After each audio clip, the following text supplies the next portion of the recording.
সুরজনী জলে কেন বা গেলাম, আমি হাসিয়া গেলাম কাঁদিয়া আইলাম সুরধনী জলে কেন বা গেলাম। ও হাসিয়া গেলাম কাঁদিয়া আইলাম সুরজনী জলে কেন বা গেলাম। নদিয়ার মরমী নগরী বিষ্ণুপ্রিয়া, যে বিষ্ণুপ্রিয়া আমার মহাপ্রভুর লীলা সঙ্গিনী।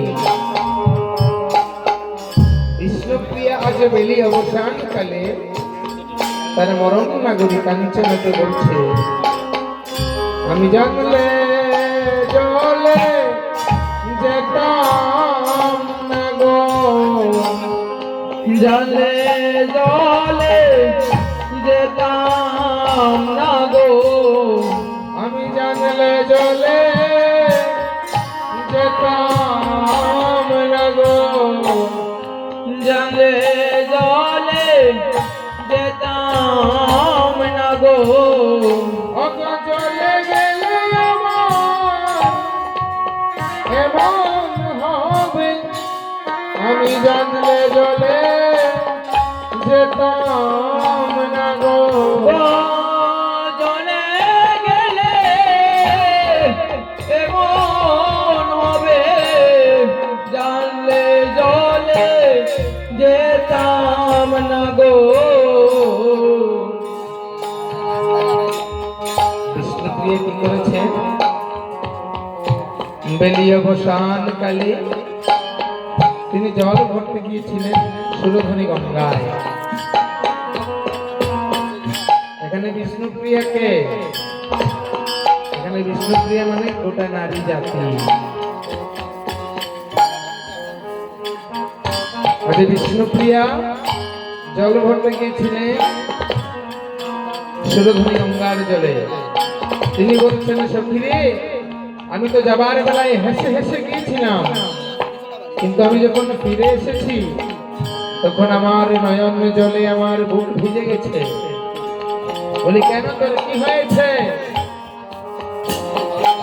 কারণ কি জানিস? আমি আজ সুরধনী গঙ্গা তীরে, সুরধনী গঙ্গা তীরে এমন একটি রূপ দেখেছি নাগরী, নাগরে।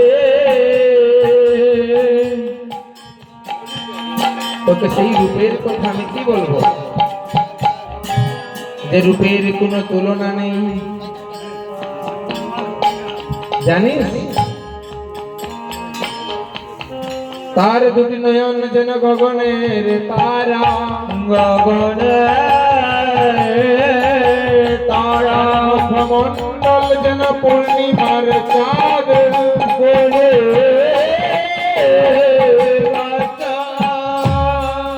নাগরী, তার নয়ন দুটি যেন গগনের তারা, তার মুখমণ্ডল যেন পূর্ণিমার চাঁদ, আর এই তার সুঠাম দেহটা, আহা, কত দিব্য রূপ। এবার কাঞ্চনা জিজ্ঞেস করলো, এই তুই যে জলে গিয়ে কলসি ভাসিয়ে কেঁদে কেঁদে বাড়ি চলে আসলি, আর বলছিস তুই একটা চাঁদ দেখেছিস, তুই তাকে দেখলি কি করে? কিভাবে দেখেছিস তাকে বল। এবারে বিষ্ণুপ্রিয়া তার মরণ নাগরিক